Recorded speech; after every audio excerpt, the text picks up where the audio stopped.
Yes.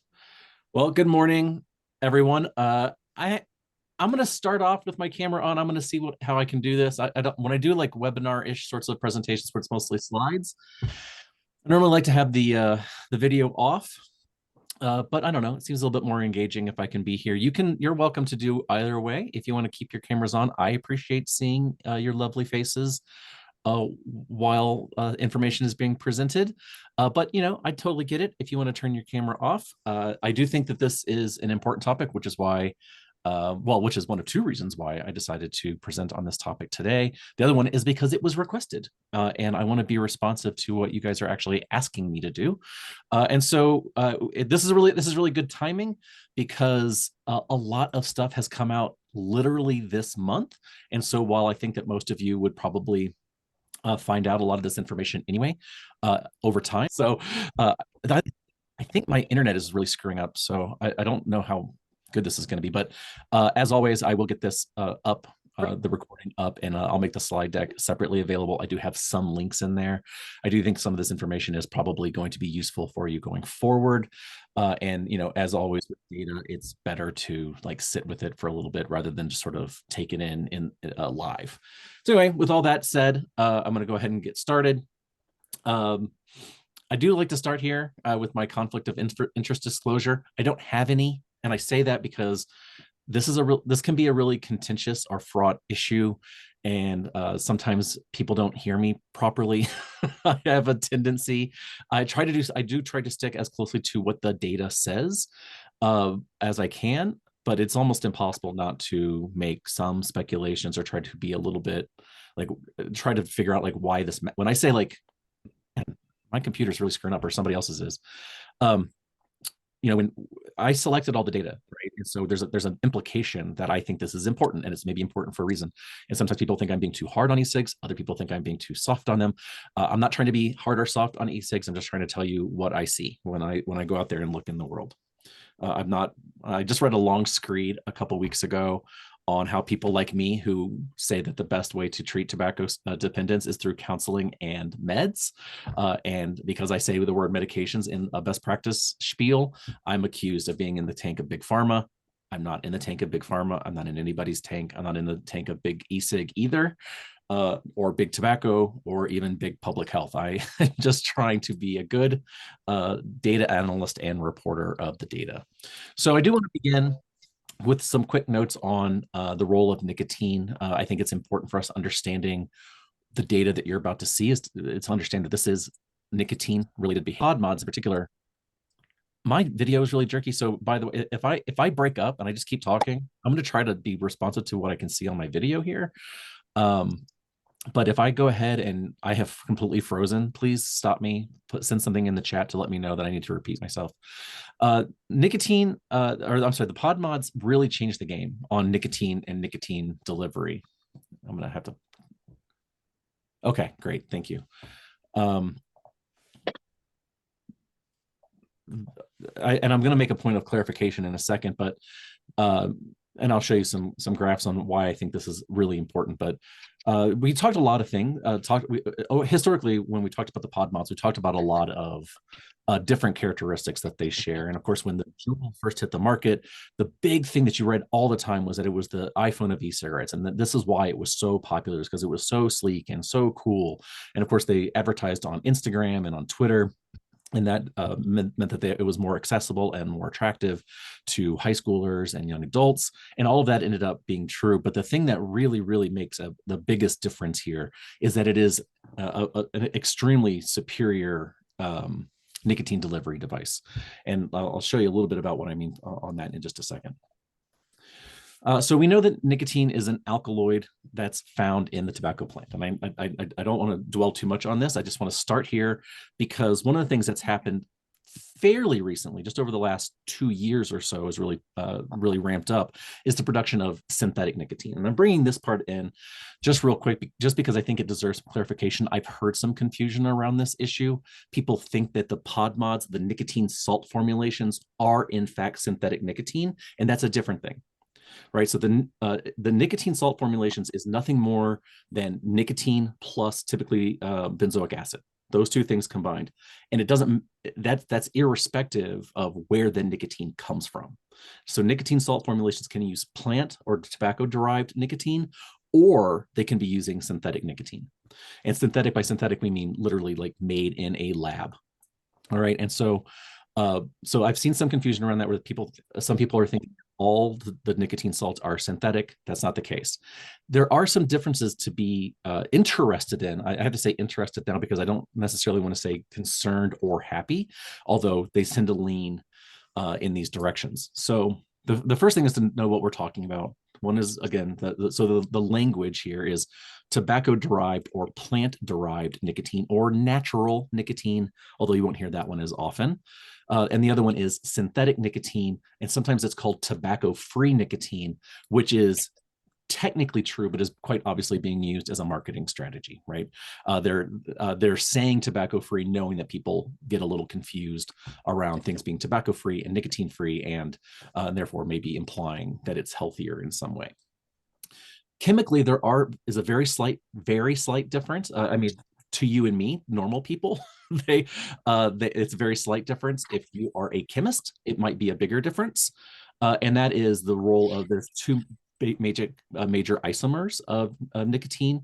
One is called S-nicotine, and the know there is that S-nicotine is what's found in the tobacco plant. 99% of the nicotine found in the tobacco plant is what's called S-nicotine, and then the stuff that is lab made tends to be about 50% or more R-nicotine. We don't need to discuss entirely those differences. I'm not even sure I'm the right person to do that, but that is the big difference. So we have S-nicotine from plants, R-nicotine made in the lab, and one of the big differences there is that, and this is again from the words of the chemists, that S-nicotine is far more potent. Now, what that means and whether or not that higher potency would lead to a firmer addictive grip, I have not read anything conclusive on that. That when I hear that S-nicotine is more potent, that's what I hear, but I don't want to confirm that that's what that means. That's just what they say. S-nicotine is more potent. The two things that I think are really important here is one is like I said, it kind of leans maybe bad, maybe good. The maybe good side is that when we extract nicotine from a plant, we also get the nitrosamines. And these are known cancer-causing agents. We don't get a lot of them, but we do get some of them. With the lab-grown stuff, we don't get any of that. And so that's a potential public health benefit. And I do want to stress potential because we really don't know. We just simply have not lived in a world where people predominantly use our nicotine. So we don't know what that's going to mean. But we do know that nitrosamines are bad, and we don't have them in the synthetic lab-grown stuff. As a result of not having any of these plant derivatives in them, including the nitrosamines, you will hear the tobacco companies, the vape juice manufacturers say or imply that these are healthier, safer products. And again, there's legal ramifications for what they are allowed to say. So they won't come out directly and say this is harm reduction. They won't say this is healthier because they're not allowed to, but they are definitely implying it. And one of the ways they're implying it, and this is where we lean bad a little bit, is that they're starting to say that these these are cleaner or smoother flavors, definitely using language that implies a healthier product, although we don't know that it is in fact healthier. But so just a quick word on what the synthetic nicotine is and why we care a little bit. Cigarettes are up until recently, up until the invention of the pod mods, cigarettes are by and far the most addictive way to deliver nicotine. Full stop, period. And the first two bullets on this slide are why, and we'll show you a slide on that in just a second. But it's because absorption through the lungs is you can get a lot of nicotine extremely rapidly, and that's a big, big factor in the creation of a dependence. And the next one is that it metabolizes very, very quickly. The body just gets rid of it right away, and that allows the receptors that take in nicotine to get ready for the next dose. So those two factors are really the other things matter too.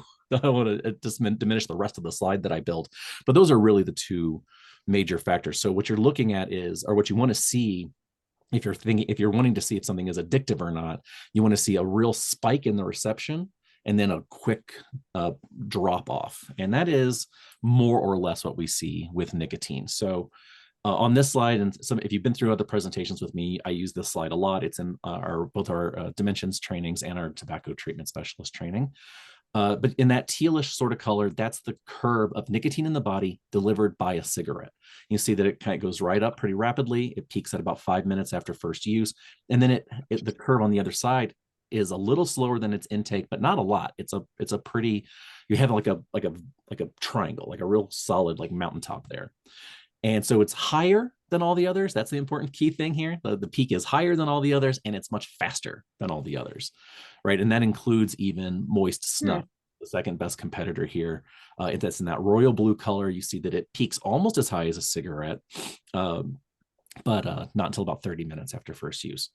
Now, the next slide is uglier. You can blame Juul Labs that they created this slide, which is also a warning that we don't need to take it at face value. This is what they published for their patent. And just to make it a little bit less muddy, here is a cigarette. So you see that same curve here, that rapid peak, and they show a slightly less good metabolization rate.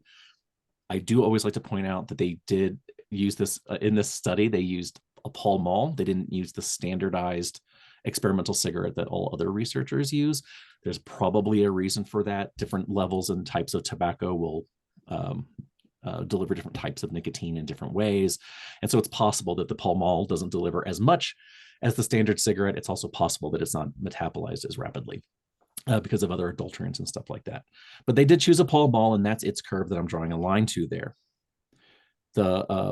This is the 4% sodium benzoate solution, nicotine salt solution. So you can see that it peaks much higher than the Pall Mall and has that rapid metabolizing curve on the right-hand side of the peak.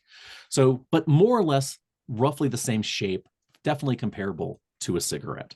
And then down here are the old school e-cigs.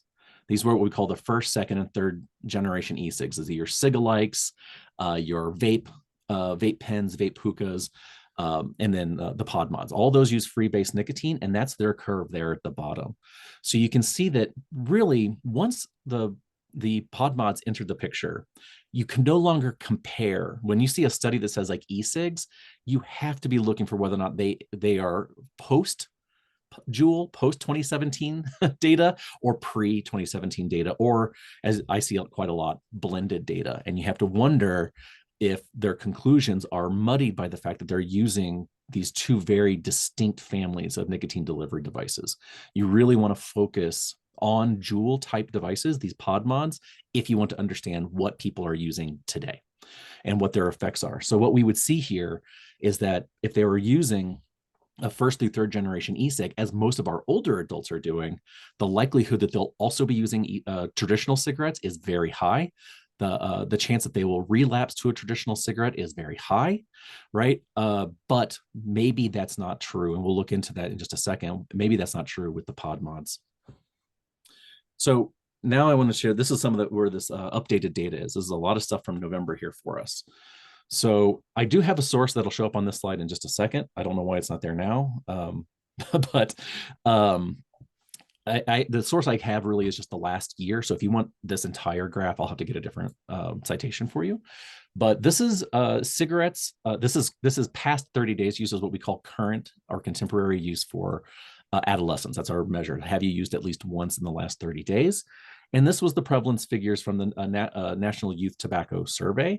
And you can see that in 2014, e-cigarettes became the dominant way that youth were taking in nicotine, full stop. And this was pre-Juul. This is 2014. This is 2 years before Juul hits the market, really 3 years before it entered the schools when we started seeing all the headlines. You can see there was a weird, just extremely high peak in 2019 that has since sort of collapsed. Some of that collapse was almost certainly due to COVID and being home, being supervised, not being allowed to vape. Then we see a little rebound last year and then another decline this year.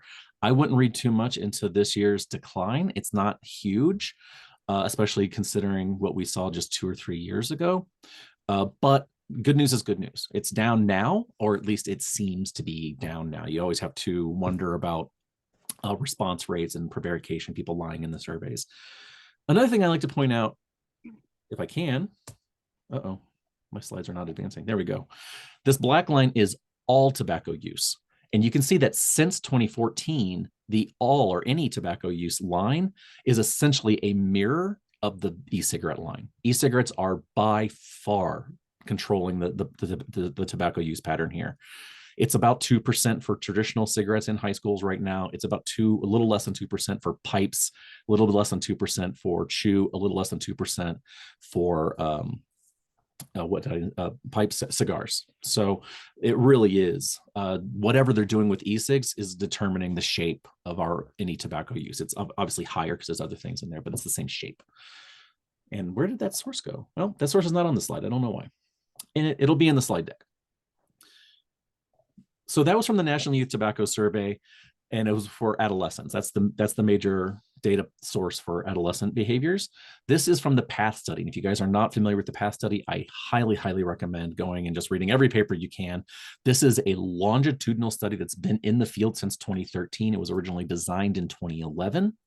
And so it's taking a group of kids. They started off as kids, and they're going through their life, and they're recording everything they do with their tobacco use behaviors, including shifts. And so this is from a paper called Shift from Smoking to Vaping.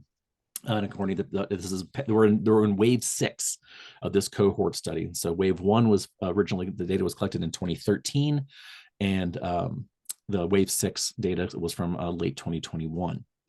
So here we can see ever smoking. I'm not a huge fan of the ever smoking data, but it's really interesting because have you ever smoked has dropped from wave 1 to wave 6, 53% down to 35%. At the same time, from wave 1 to wave 6, ever vaping has exactly reverses. Why is my slide not advancing? There we go. Going from 32 up to 53%. So a complete flip in smoking behaviors. Now, this is ever use. And the data point that I think matters more here is, of course, people who are regularly using, because these are the people that we're going to eventually want to help cessate, quit smoking or vaping. And so current smoking has dropped over the same period about 13 points from 13.5 points from 19.6 to 6.1. Again, remember that was 2 years ago, where vaping has nearly flipped in current use. So we actually see a drop in total tobacco use, current tobacco use, which is good. I'll take that. It's not great. I mean, I want to see a bigger drop, and I wish that e-cigs weren't in here screwing things up, but we do see overall that the transition over time has been for less and less tobacco use overall, with almost all of that use shifting into vaping. When we break this into age categories, we can see that it is quite an astounding shift. When we talk about vaping, we're going into adult data here. So this is from the National Health Interview Survey. And you can see that when we're talking about vaping, we are primarily talking about adolescents, obviously, which we just discussed, and young adults. And this is the category of 18 to 24. It constitutes about 56% of all tobacco use in this age cohort. And I'd also add that in this same age cohort, 18 to 24, of e-cigarette users, so of this 56% of tobacco users that are using e-cigs, or another way to say it, the 11% that are using e-cigs totally, about 72% of them have never used tobacco at all. They have never once experimented with it, or at least they say so in surveys. And this is our first generation of folks that are predominantly e-cigarette users that have only ever been e-cigarette users. And I bring that up because from a public health perspective, that's a really important piece of data, because we have not previously been able to say that the harms that we are witnessing, the aggravation of the lungs, hypertension and stuff like that, if we were looking at a 50-year-old who's an e-cigarette user and be like, well, they do have high blood pressure or higher cholesterol. We don't know if that's from the e-cig they're currently using or their history of tobacco use. So, I mean, this is why we call this generation the guinea pig generation, because this is the first group of people that's going to go through life primarily and only exclusively e-cigarette users. We'll actually be able to see over time what harms are delivered from e-cigs as we watch these people age through the different categories. So this is the same data, and what I've done is I'm sorry, just to be clear, this, because I didn't point it out, this is 2020. Now, if we update this to 2021, we see overall the trend is the same, but we see that smoking has gone down considerably. In every category, it's dropped 2 points, except for in the 25 to 44 category, smoking's dropped by 5.5 points. That's pretty good, all things considered. In light green, I added the additional vapors that are now in this mix. So you can see, I thought I had numbers here. There we go. In the 18 to 24 category range, from 20 to 2021, we've added 1.6% more, or 1.6 points more vapors, 1.3, 0.5, and even 0.3. So even in the people in the category of people older than 65, we're seeing people slowly adopting this behavior. They're not adopting it as rapidly as the young adults are, but people are aging into that older category and bringing vaping with them, or a lot of vapors are, or a lot of smokers are switching to vaping in that age category, potentially for health reasons. I do want to point out just this slide represents the prevalence figures as found in BRFIS, in the Behavioral Risk Factor Surveillance System, and I bring this up because the numbers are very different. So I have here in green, in this sort of dark green color, the age categories and the prevalence rates across age categories, and then here's your National Health Interview Survey groupings. These are the age categories they use squared off, and then their prevalence rates in each of those buckets. So you can see that the slide I just showed you said it was 11% for young adults, 18 to 24. BRFIS found that it's closer to 18.5%. It's 5.2 for the age bucket, that's 25 to 44, but National Health Interview Survey, BRFIS found it was between which age we're talking about, between 6 and 13.4, et cetera, all the way across the line. This was confusing to me. Historically, BRFIS and National Health Interview have both been fairly close when they predict prevalence rates or when they estimate prevalence rates. So it concerned me that we're seeing almost double the difference here. So 11% in the National Health Interview Survey compared to 18%. It's not quite double, but it's pretty close. If you sort of average 6 to 13, that's going to get you right around 10% for the age group. We're seeing 5.2% in the National Health Interview Survey. So it's almost double across the board here. And so I reached out to Carsten Bowman, and he says it is methodology, which is what I had initially assumed. But specifically, he pointed out that BRFIS is done telephonically or online, and National Health Interview Survey is done as interviews in people's houses, and so they're far more likely to not report bad health behaviors. Are they twice as likely to not report it? I don't know. Those numbers they're not normally that far apart, so I think that's really interesting. But you may be seeing differences in methodology showing you differences in prevalence rates. You're still seeing, though, I do want to rush to point out the same shape, with this predominantly being a young person's habit, and then getting progressively smaller, so that only in this case 1.5% of individuals over 60 are using e-cigs. So I'll quickly move into some notes about cessation, and I sort of hit cessation in sort of two different ways. One is, can you use ends to cessate, and or the second question then is, what can you use to help you cessate from ends? So on the first point, the answer is a sort of a mitigated. You can. The data seems to point more and more in that direction, that these are effective cessation aids, although I do rush to add they are not, absolutely not, FDA approved cessation devices. Where we can't stop, we know this for sure, is with dual use. With dual use, you don't get any health benefits from having stepped down your tobacco use. If you went from 20 cigarettes a day to 10 cigarettes a day, you're still at roughly the same risk of heart disease, lung cancer, all of those things that would kill you from smoking. The reduction has to be really, really, really significant. We normally estimate about a 90% reduction in conventional tobacco use to gain any health benefits from it at all. And that's a pretty high bar, and most people don't get there. Most people end up just strictly using conventional tobacco where they can, and then using vape products where they can't. Now, this used to be a bigger issue, as I already said at the beginning. This used to be a bigger issue with the old school e-cigs. People just were not getting the level and type of nicotine they wanted from their tobacco use. So they would typically supplement their old school vapes with conventional tobacco use and sort of achieve the nicotine levels that they were hoping to. With the newer devices, we're not seeing that quite as much. As I already mentioned, 72% of current young vapors have never even looked at a cigarette at all. So, but from a public education standpoint, or even from a clinical standpoint, we need to get people away from, if we want to get any harm reduction, if we want to get any abstinence benefit, we have to get people completely away from conventional tobacco. And I forgot to advance that slide, but there you go. There's the 90% figure. It's in the slide deck. All right. I like this study. I think this is one of the best ones out there. You can see that the ends are actually pretty small. I mean, they're not small by dismissive standards, but 400 people, not a ton given the millions of people that smoke, but it's a pretty good size study. It's a pretty good sized study, but not maybe as big as we want. This was comparing a vape pen, so a second generation free base nicotine, not a pod mod, comparing a vape pen to the patch. And what you can see here is that the vape pen was about almost twice as effective as nicotine replacement therapy at getting people to quit smoking, right? So people who, so 18% of the 438 that tried, or 79, so 18% of the 438 were able to quit smoking by using the vape pen.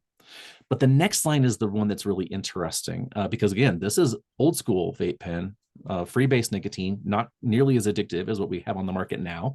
And you can see that even in this study, about only 3.7% of them were able to eventually become nicotine free, right? So were they eventually able to use their or quit their nicotine device? No, largely no. Whereas 40 out of 44 people who used the patch eventually went on to be completely nicotine free, right? So even with a less addictive version of the nicotine delivery device as a cessation device, we saw persistent e-cigarette use after tobacco cessation, right? So this is an early warning, and I have a note that I wrote for STEP when this paper was new. So if you want to read a little bit more about my thoughts on this particular paper, or you can just go read the paper. At any rate, this is an early warning of what was about to come. I think we don't have a lot of studies on whether or not people can use Juul to cessate, Juul or the other pod mods. You'll see why in a second why I'm saying Juul, because they're in the headlines here for a very specific reason. And we don't have any good examples, or we don't have a lot of good data on whether or not people relapse back to cigarettes or eventually add cigarettes if they start or transition to Juul. The best data we have is unfortunately from Juul themselves. Some of you may remember that about 3 years ago, Juul paid for an entire academic journal to publish nothing but research on Juul. And we would expect that if Juul's paying for these things to be published, that they might be really positive to Juul. And they are. From that perspective, they largely are. And so, huge grain of salt, take it by the spoonful if you need to, but unless somebody knows something I don't, and if you do, please let me know. I don't know that any of these papers have been retracted. I don't know that any of these studies have had that their findings have been questioned. But if you've seen academic reversals on these things, please let me know, because I'll take these out of the presentation. So I do want to provide as much salt as I possibly can. But what we see here is essentially that people who move to Juul don't typically move back to cigarettes, and people who start with Juul typically don't move on to cigarettes. And one of the determining features here, so I say grain of salt, but I mean, Juul's essentially saying the quiet part loud here. One of the number one factors in whether or not somebody sticks with Juul is how, quote unquote, satisfied they are with the product. And it's really hard not to read the word satisfied as something to do with addiction and being dependent on the substance. So to me, these papers really do read like Juul is just super addictive, and that's why people don't move away from it onto less addictive devices like the cigarette. But I mean, if our goal is the eradication of conventional tobacco, this will probably do it. But then we have to say, at what cost? We don't know the potential dangers in cigs. This is from the Cochrane Review, and I just want to point out what this says. That essentially, they've said essentially what I just said, which is that you can use these devices as cessation devices. They seem to be modestly better. So putting a lot of emphasis on seem to be, and then a lot of emphasis on modestly better, right? But there is some concern in the Cochrane Review that potentially what we're getting to is a point where people are just a lot more addicted to these quote unquote cessation devices. And this was actually repeated in other systemic reviews as well. And I can provide you a ton of quotes that the big concern here is that people are going to be just unshakably addicted to nicotine should they use INS devices for that end. All right. So, and that's where we are. And that's what the note here says, right? So yeah, possible, maybe even better than our FDA approved pharmacotherapies, maybe, but at a potentially high cost in terms of the development or the maintenance of dependence. So where are we clinically? And I've actually been saying this for a few years, but people are always asking for updates, and unfortunately, there just really isn't. The fact is that smoking is super bad for you. It kills 500,000 people a year. It's about a half of all users, and that's irrespective of any demographic category they might be in. So even if we're talking about people who are in residential substance abuse treatment, so they have really severe use disorders related to opioids or alcohol, even half of those individuals are going to die from their tobacco use. It's an incredibly deadly habit, and the best way to cessate is the safest pathway is through nicotine abstinence. And the best way to get through nicotine abstinence, if you're going to use an aid of any sort, the best aid is one of your 7 FDA approved pharmacotherapies. I mean, that's just the end result. I do think that from a clinical perspective, and this is a little different than how we might consider it from a public health perspective, or from a clinical perspective, when we can talk to somebody one-on-one, we do have to realize that not everybody's ready to quit right now. Not everybody's ready to quit altogether. Not everybody's ready to quit with FDA approved pharmacotherapies. And some people are just going to have experimented with those and they will not have worked for them.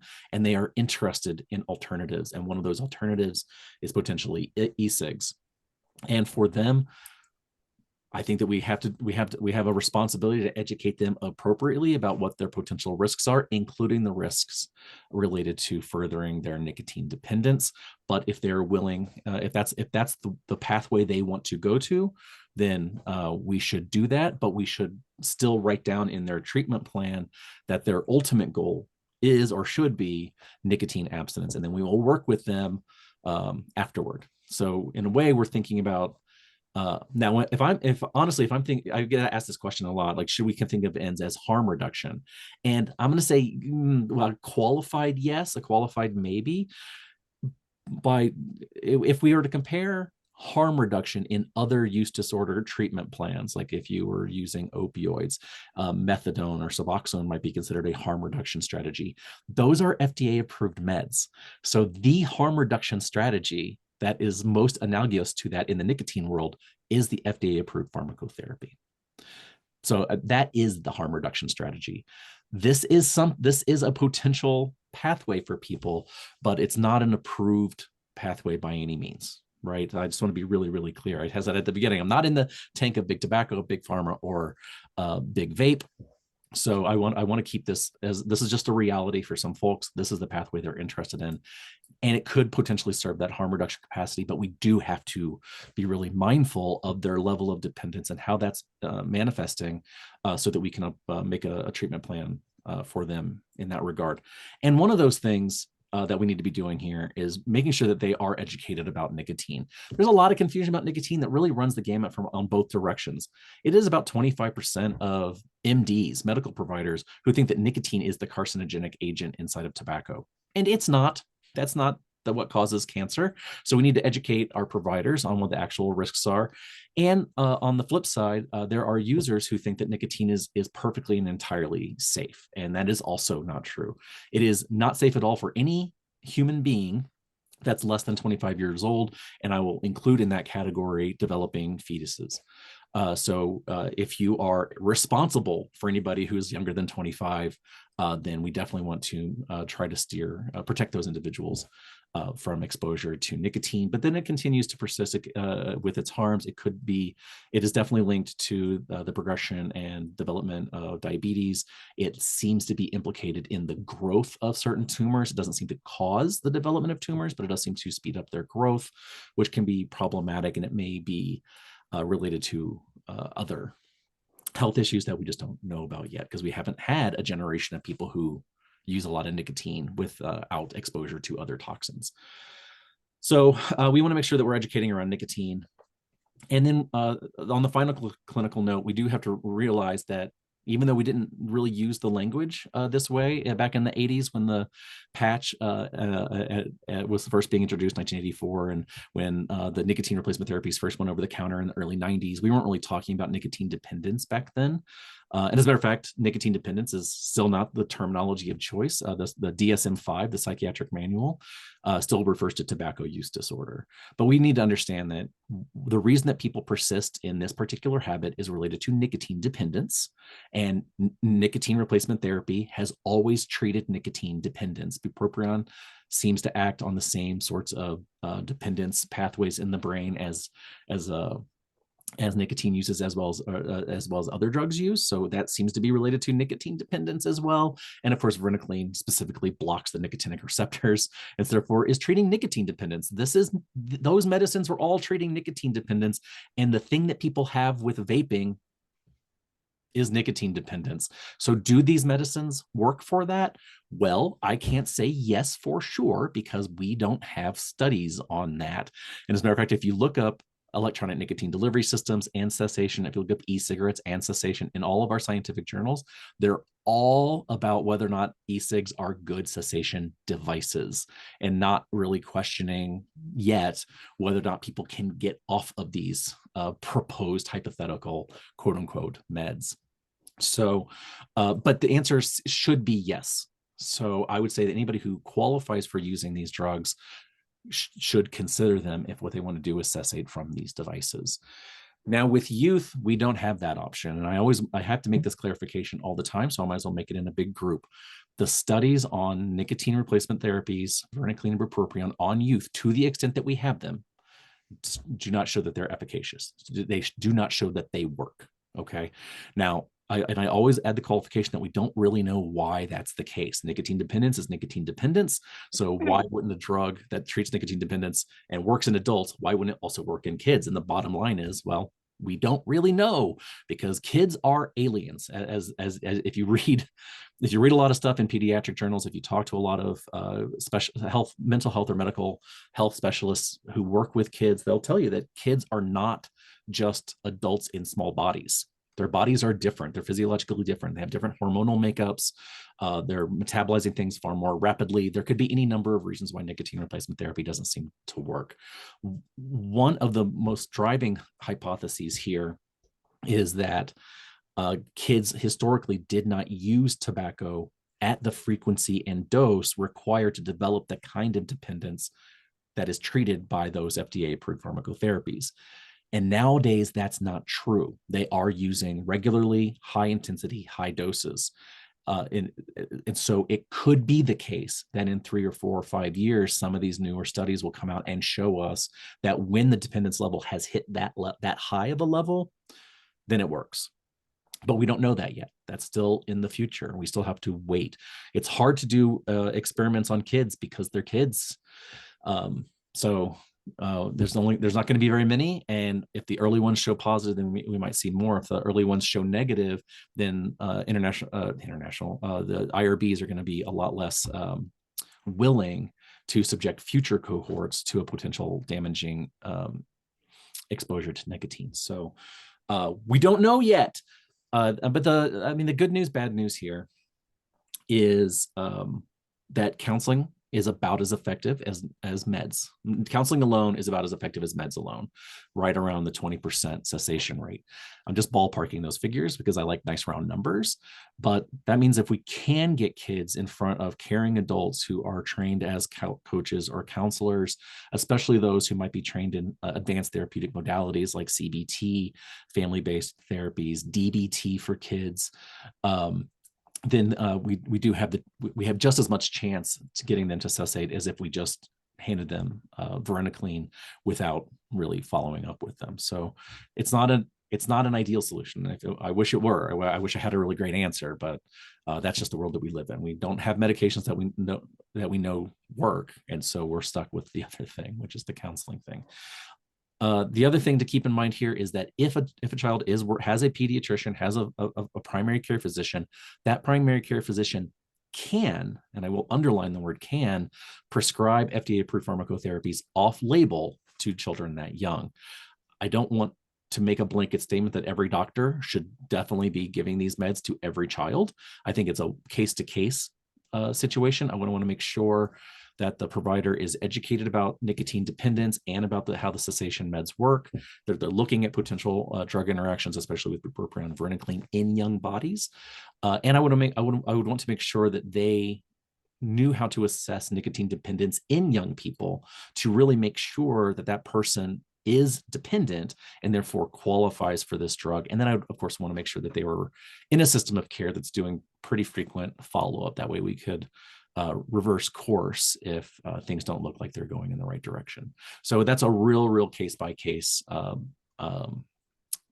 approach, but it's really the only option that we have. And so with all that in mind, I'm done talking.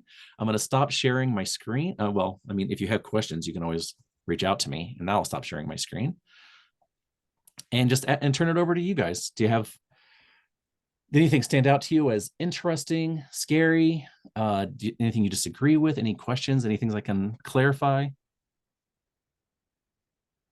Angie, I don't know. I mean, I could go find out, I think, but I don't know of any NRT studies in youth right now. I'm sure they're happening. I just don't know of them.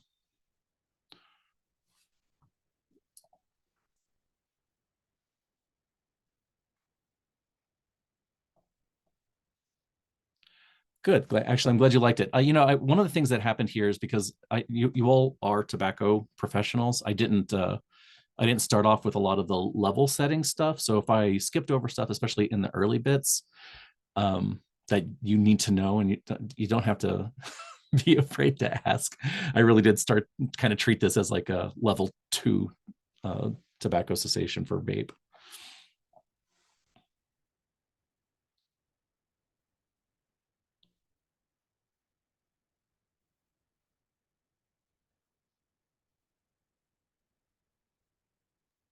I have a quick question. This might be silly. So in the beginning, you were talking about the synthetic nicotine, the lab created nicotine. So would that be found in like your Nicorettes as well, or is it just for like the vape pens? For now, well, as I don't historically, even in your meds, your FDA approved pharmacotherapies, it's all been plant derived. The synthetic stuff, there's been formulas on how to make synthetic or how to make nicotine in the lab. I think going back to just the early 90s, I want to say, is when the process was developed. In the last couple of years, about 4 or 5 new processes have developed, and so now I think it's getting to be to the point where it's more cost effective to do that than to go the agricultural route. So I'm only seeing it in certain brands of vape pens, and as far as I know, they're all advertising it. They're using it as a marketing point. But yeah, Okay, so it's not in like your Nicorettes or anything like that for quitting smoking? I don't know for sure. Like I said, historically, it's always been plant derived. And if they do make the switch to synthetic, I don't know that they'll advertise it, although I suspect they will. Okay. Because it really does. Getting rid of the nitrosamines is an important step, and it makes the meds more medi. Right. Okay. All right. Thank you. Yeah. Yes, Adrian, I'll be sharing this entire recording as well as the slides separately. That'll be up on the Tobacco Free CO, and I will not get to it today because I'm in meetings literally all day, but I hope to get it up tomorrow.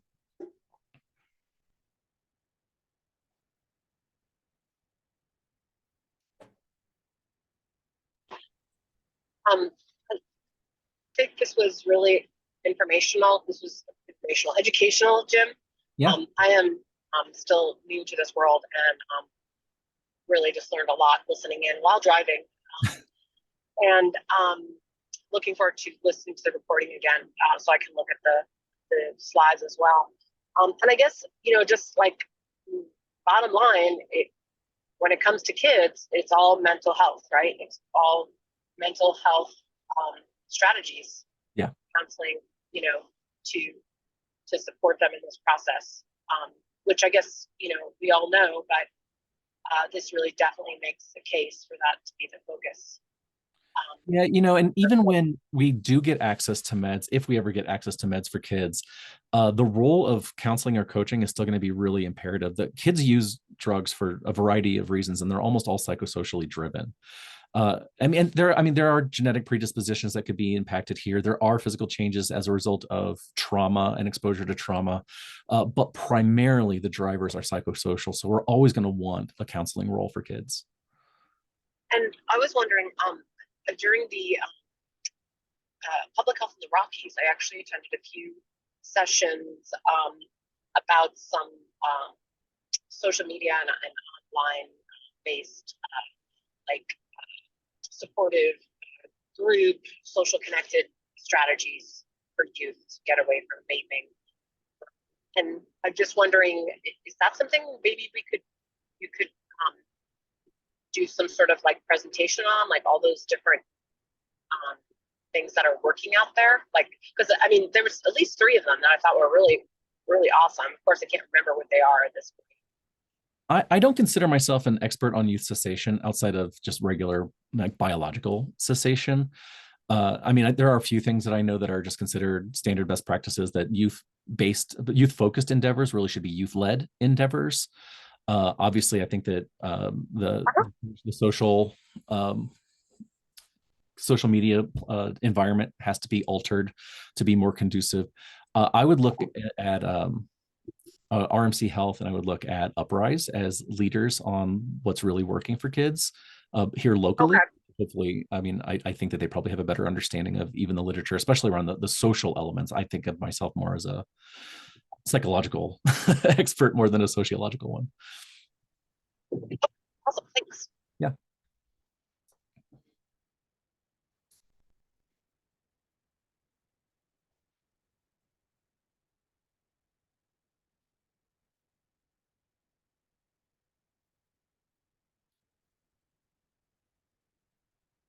Any other thoughts or questions?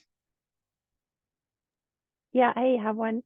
So do you think that the FDA is already, or not even like FDA, but just like scientists in general or researchers in general are trying to develop cessation methods that meet like not necessarily meet the dosage that people are inhaling for nicotine wise, but do you think that researchers are already trying to get ahead of that curve, or do you know where we're at with like matching the cessation resources to like the level of nicotine that people are consuming now? Or if you think that there's not a lot of research being done, or like how could we help address those questions if people were to ask them, if that makes any sense? It's hard to know what's going on before people are publishing on it, and I don't want to tout myself as like, oh well, I'm a unique genius who saw this coming a million years ago and everybody else is stupid, because everybody in this field is pretty smart. I do think that there was I do think that people were a little late on the ball game, really appreciating the concentration and level of intensity that was going to shift in the youth use. I don't think that people really anticipated that. Well, first of all, I don't think that, outside of like nicotine tobacco researchers, we all knew how youth used before. I don't think it's generally understood how little nicotine adolescents were taking in when they said that they smoked with at least once in the last 30 days or up to 15 times a month or something like that. So because that wasn't generally understood, I don't think that it had the mass attention to rapidly shift gears and start talking about abstinence and cessation in youth. I think that they're largely getting caught up now. But I mean, the problem is that if you get the good idea in 2018 or 2019, it takes you a year or two to get approval to run. It's going to take you a year to recruit, and you have to run the study for another year or two. I mean,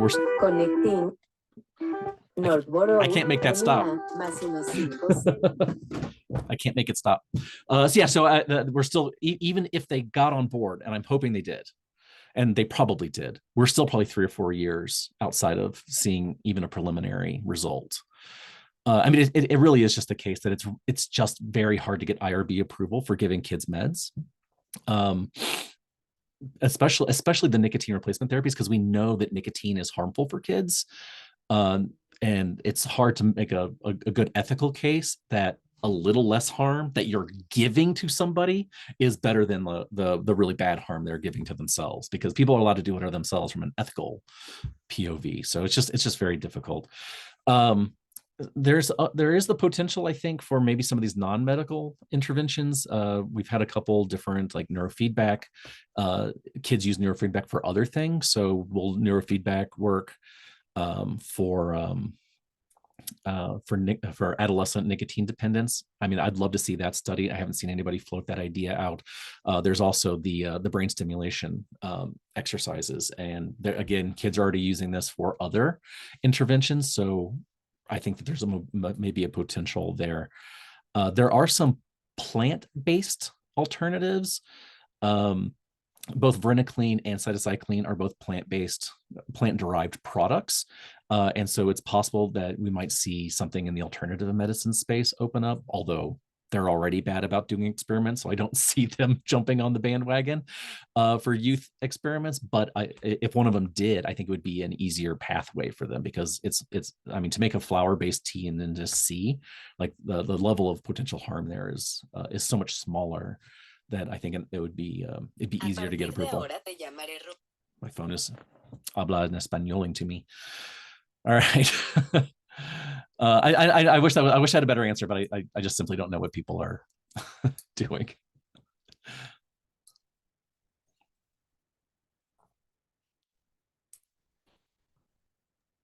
This training was really great.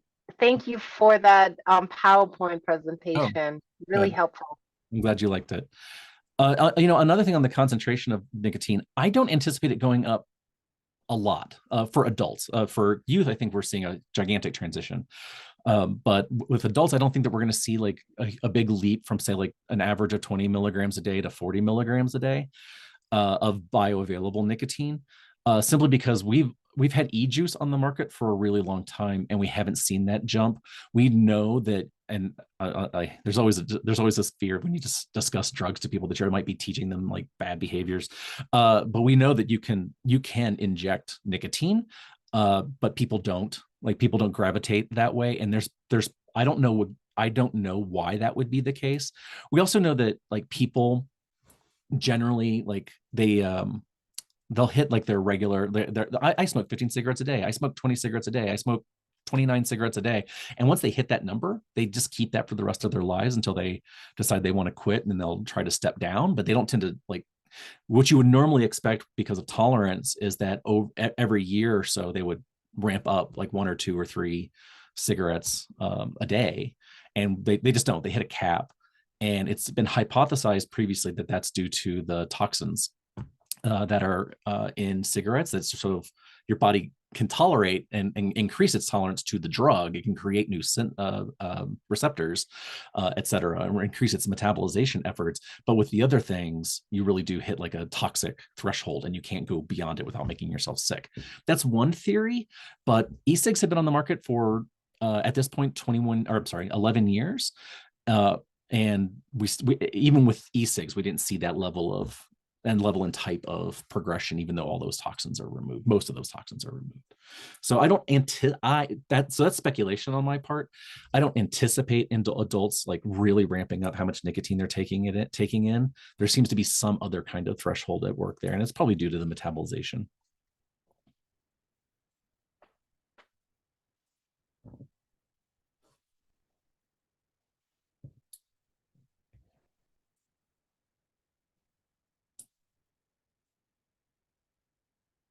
We have about 5 minutes left or so if anybody has any final thoughts or questions.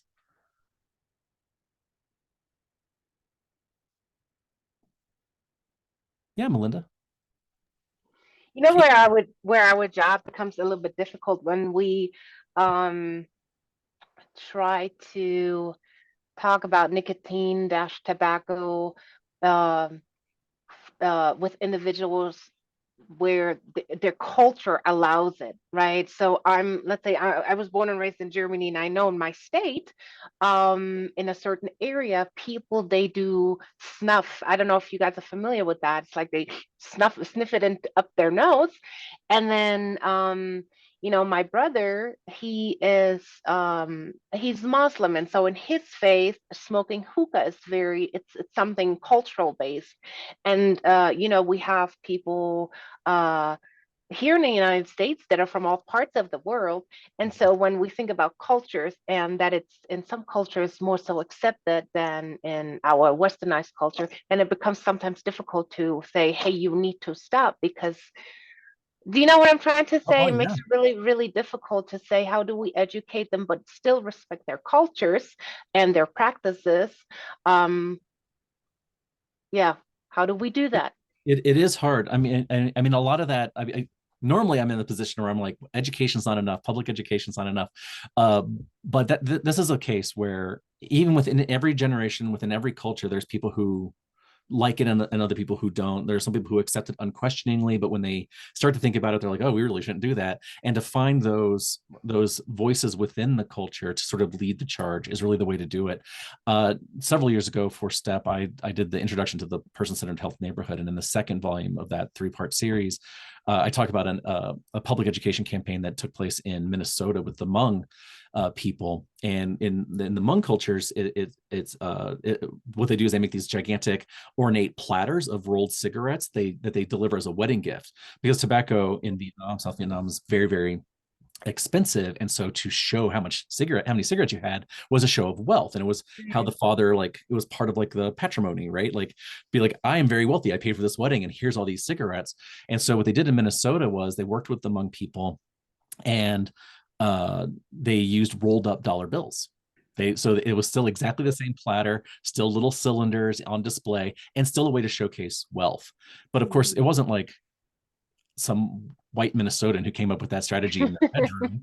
They worked with other like Hmong people who had maybe suffered from tobacco use or knew that it was a problem in their culture, and said, like, maybe this will work. And they launched that strategy, and it was one of the more successful ones. So yeah, I mean, I wish I had a magic wand that could answer the cultural question, but you're absolutely right. It is very deeply embedded in our culture, and that is partially engineered. The tobacco industry made it part of our culture, and they looked for elements of your culture and said, hey, could we tie tobacco into that? And so, I mean, you see that with I mean, that's the whole Marlboro Man and all that kind of stuff. It's all part of a rugged American individualism. But then but I mean, what's American spirit? It's about a way of saying, like, oh, you already use tobacco in your traditions, talking to Native American Indians, and then saying, but so here's an Indian on a cigarette package. It's just tobacco, right? It's all natural. And so just tying it into whatever cultural thread they can find. It's very deliberate, and it's going to take a deliberate effort to untie it. Thank you. Thank you. Jim, you just referenced that presentation that you did on from Minnesota, but then also some other, I think you said not place-based, but what was the term you used for a series of webinars you did? Yeah, so back in, I think it was 2016 or so, I did 3 parts on what we call the person-centered tobacco cessation health neighborhood, the world's wonkiest phrase. But yeah, it's very much about a place-based, geographically based approach, and typically at the neighborhood level. Are those recordings still available?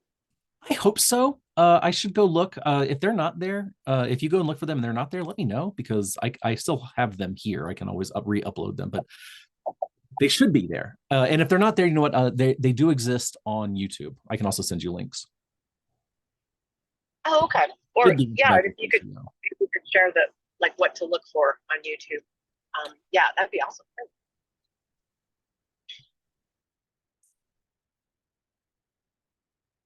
All right. This has been fantastic. Thank you so much for the questions and your attention. Like I said, this was I was not going to do anything in November. The next webinar I'm doing is on the 5As. I'll be training you all on the 5A. So if you don't know what I'm talking about, this is definitely for you. I'm going to try to get that down to a tight 20. And then move on from there to how I would adapt it for different spaces, for different types of clinicians, different geographical or place-based settings. hints and tricks around the training of it. And so hopefully a lot of space for you guys to ask questions about how you would use that training. I think you all need to know what the 5As is. It shows up all the time, but also it is a cessation strategy to train your providers in the 5As and how they can adapt their systems to accommodate the 5As. So it should be really good. That's what I was going to do nothing until I do that in December, which is coming up in December.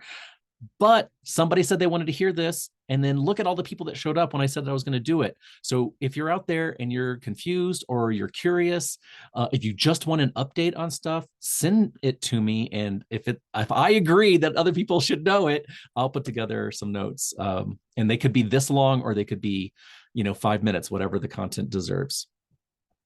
All right. I'll send a follow-up to this when these are available. Thank you all so much.